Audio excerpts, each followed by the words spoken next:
Hi guys, and welcome back to the World of Tanks 9.10 test server. Just going to have a quick, continuing with some of the other videos I've done, a quick garage look at the new tanks. I'm going to be doing a whole bunch of these videos. I've already put the tier 10 one up, but here we are down at tier 5, which is a lot of people's preferred tier. Tier you get the KV, T-34, all the nice tanks, Panzer IV, etc, etc. So here we have the OI, or possibly O1 experimental tank, or maybe OL, kind of hard to tell. Quick rundown of what it's like. I'm not going to be able to get into a game because there's only 2,000 people on the test server, and this is the test server, everybody's driving tier 10s. But, here we are. These things are, well, generally they are ugly, they are big,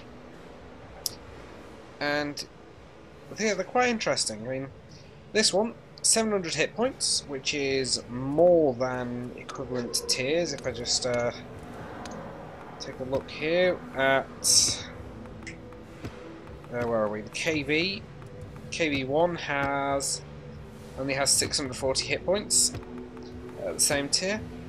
Oh, hang on, wrong tank. Weighs 100 tons. With an engine horsepower of 1,200, which isn't great, but it's a reasonable engine. 12 horsepower per ton means it will probably reach its advertised top speed of 40 kilometers an hour. Has a relatively slow traverse of 24 degrees, but with a tank this heavy, that's not surprising. Hull armour is 75 at the front, 70 at the sides and rear, and the turret armour is 75 all round, and from the front you do have a little bit of angling there, which will increase that to probably 85 to 100. And from the back, I don't know whether this hatch is a weak spot, but if it isn't, the rear of the turret is actually potentially more well armoured than the front. It's got a turret traverse speed of 26 degrees, which is quite slow, but this is quite a big heavy tank. Your view range and signal range are your standard 360, 425 there. Pretty naff, but you're at tier 5, you don't get decent radios until you get higher up the tiers, unless you're German, probably. The gun selection is interesting for this tank. You start off with a 75cm, 90 penetration, 115 damage, pretty average gun, tier 4 gun. You can upgrade to a tier 5, type 5, 75mm, not 75cm, with a bit better damage, much better penetration. You also have the option of mounting a 12cm howitzer, which is a standard howitzer, or a 10cm 100mm cannon, which fires only slightly slower than the howitzer, fires 130mm of penetration and an average damage of 300. Compare that to the KV1. Top one in the KV1 has a penetration of 120, so not much less. Average damage of only 160. But does fire almost twice as fast, so damage per minute it's on par with the KV1, but much more damage in a single shot, much higher alpha, certainly enough to make where tanks would potentially come out in front of KV1 to try and take a shot and get one in return.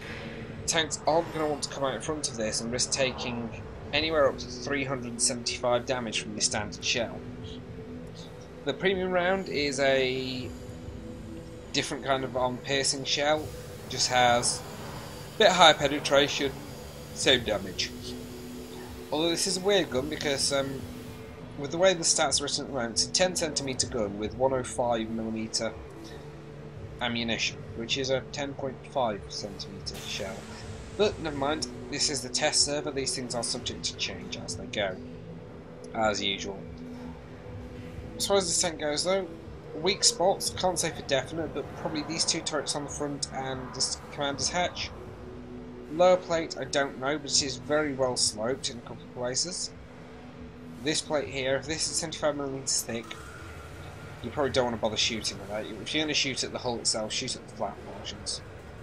Side armour, this lower section at least is all spaced, and the tracks are likely to eat quite a lot of shots, but because this thing has massive flat sides, it does make it a very good tank for side scraping.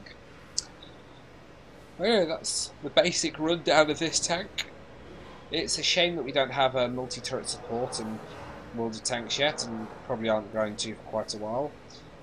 Because you've also got this gun here, and a gun at the back, but that would just be ridiculous.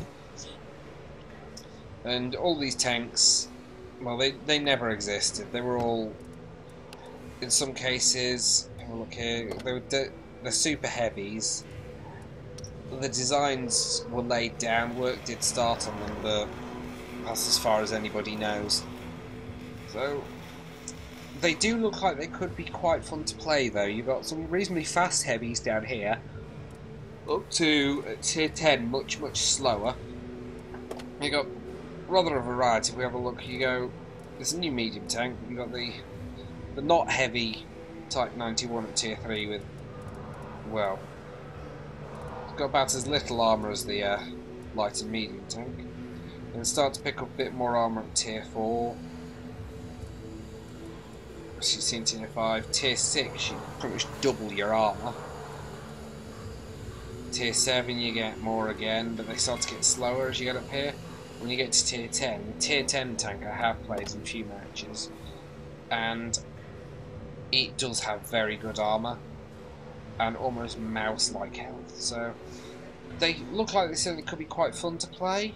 Maybe a little bit overpowered with this 100mm gun, but does have a slow rate of fire and doesn't have much more penetration than the KD1.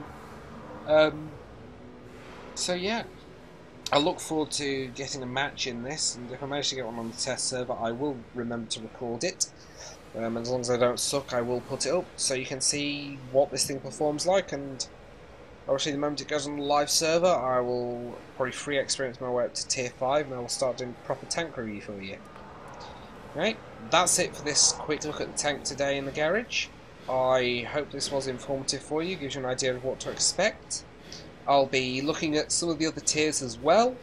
I've already put the tier 10 one up, so if you liked this, please give it a like down below, subscribe, keep an eye on the channel, and maybe comments if you've got a particular tank you would like to see featured while the test server is up, and I will try and do a review for you.